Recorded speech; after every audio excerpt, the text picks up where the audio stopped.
ሌላ ጥቅስ ልስጥ አሁን ቁርአን 5:45 አንብቡልኝ ኦኬ በዚህኛው እንትን እንበልና ቁርአን 5:45 እሺ 5:45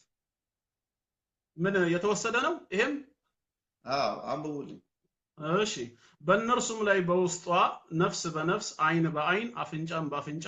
ጆሮም በጆሮ ጥርስም በጥርስ ይያያዛል ቁስሎችንም ማመሳሰል አለባቸው ማለት ላቆም ዘሌዋውያን እናንብበው እሺ ዘሌዋውያን 7 ዘሌዋውያን 7 እሺ ይታገሱኛል እሺ ቁጥር እቺ እንትን እያለች ነው ዘሌዋውያን 7 ከ3 እስከ 6 እሺ ሰቡንም ሁሉ ላቱንም የሆድ ዕቃውንም የሚሸፍነውንም ቁጥሩ ግን ትክክል ነው ከሱ ጋር የሚገናኝ አልመሰለኝም ዘሌዋውያን 7 ቆይ ሶሪ ይቅርታ ዘጸአት ይቅርታ ዘጸአት 21 እሺ ዘጸአት ስንት ዘጸአት 21 ከቁጥር 23 እስከ 25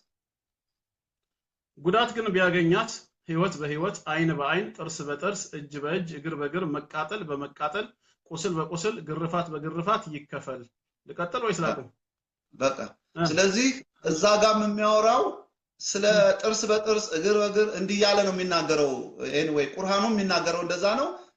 አሁን ያነበቡልኝ ዘጸአትም ዘሴም ነገር ነው የሚያወሩት አሁን መቼም ይሄንን በምንም መልኩ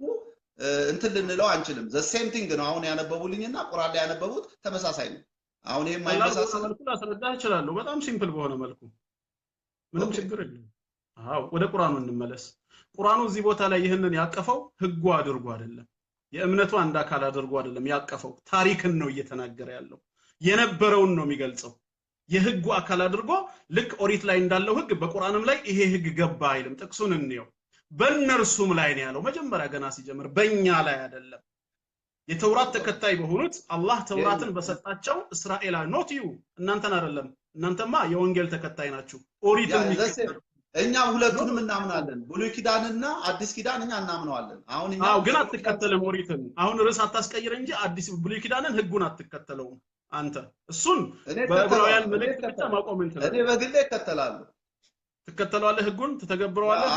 አዎ በደንብ ኦሪት ላይ ያለውን ህግ ጌታ ብሏል የህግ አልሽርም ልሽር መጣው አላለማ ህጉን አንሽር ትተገብረዋለህ ህጉ ላይ ያለው ስለ ዝሙትም ስለ ነፍስ ግድያ ስለ ሁሉንም አላልኩም አቅሜ በፈቀደ መጠን አሁን ኖ ወደ ጥቅስ ልመለስ በቃ ማንም ሰው ያረጋው የሚችለውን ያረጋል ሰው ስለሆነ ፐርፌክት ሰው የለም ግን በሚችለው መጠን ስለነጽህና አይደለም ማለት ህጉን ራሱ አታምንበት ህግ አሉ በዚህ ዘመን ተሽሯል የምትላቸው ነው አንተ አቅም ኖሮ ተተገብረዋለህ ወይስ አተገብረውም ሳይሆን በአዲስ ኪዳን ዘመን ተሽሯል አልልም ተፈጽሟል ብያምናለሁ አንዳንዱ ነገር ተፈጽሟል በብሉይ ኪዳን በትንቢት መልክ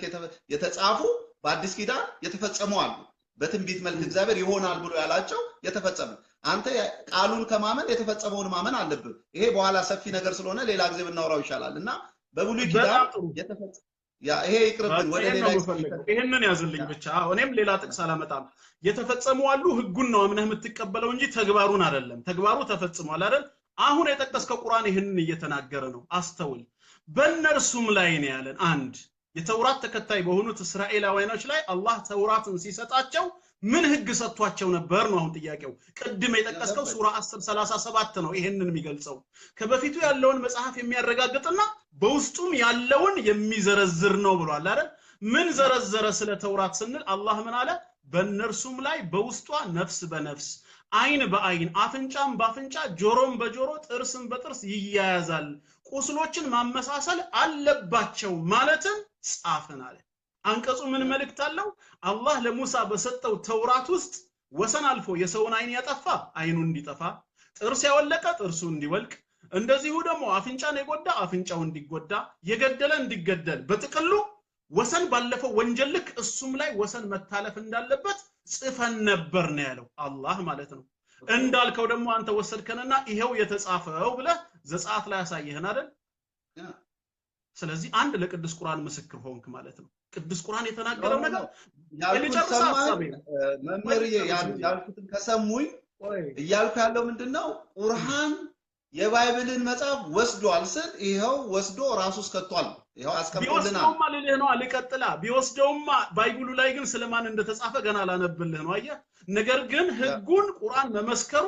አንተ ደግሞ ኦሪት ላይ መኖሩን ማረጋገጥህ ቁርአን ከአላህ ዘንድ የመጣ መሆኑ ማስረጃ ነው አንድ ኖ ከአላህ ዘንድ የመጣ ሳይሆን ከመጽሐፍ ቅዱሱ ተወስዶ ነው ተኮርጆ ነው ደግሞ እንዳንል መጽሐፍ ቅዱሱ ስለማን ነበር የሚያወራው ነው ጥቅሱ እንሂድ ምን ይላል ኦሪት ዘጸአት አሁን ያነበብከው ላይ ምዕራፍ 21 ላይ እንሂድ ከቁጥር 14 ሰው ግን ቢደፍር ባልንጀራውን በተንኮል ቢገድለው እንዲሞት ከመሰወያ አውጥተህ ውሰደው አባቱን ወይ እናቱን የሚመታ ፈጽሞ ይገደል ሰውን ሰርቆ ቢሸጥ ወይ በእጁ ቢገኝ እርሱም ፈጽሞ ይገደል አባቱን ወይ እናቱን የሚሰድብ ፈጽሞ ይገደል ሁለት ሰዎችም ቢጣሉ አንዱም ሌላውን በድንጋይ ወይ በጡጫ ቢመታ ያም ባይሞት ነገር ግን ታሞ ባልጋው ላይ ቢተኛ ተነስቶም በምርኩዝ ወደ ሜዳ ቢወጣ የመታው ንጹህ ነው ነገር ግን ተግባሩን ስላስፈታው ገንዘብ ይከፍለው ዘንድ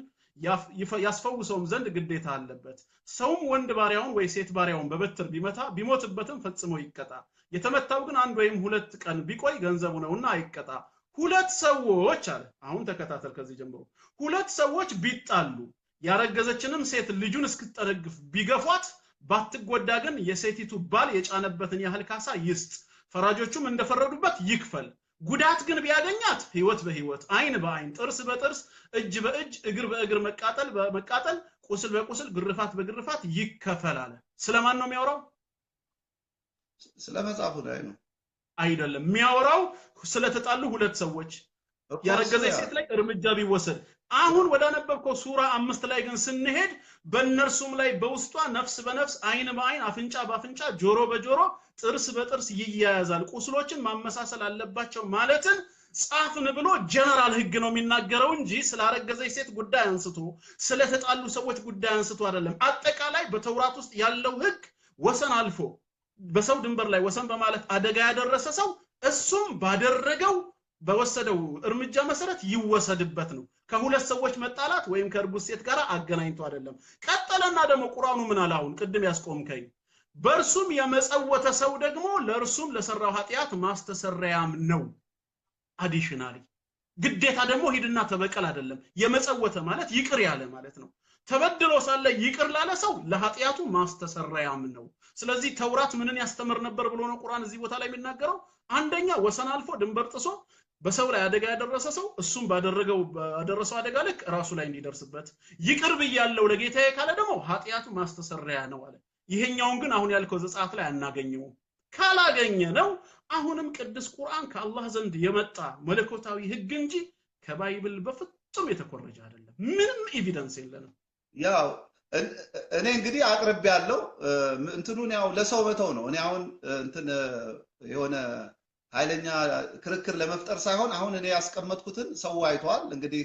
የተለያዩ አሁንም ካላሰለቸው ዝም ብሎ ማንበቡ ምንም አይሰራም ብዬ ነው ስለዚህ ነው እንደ ሰው ያየው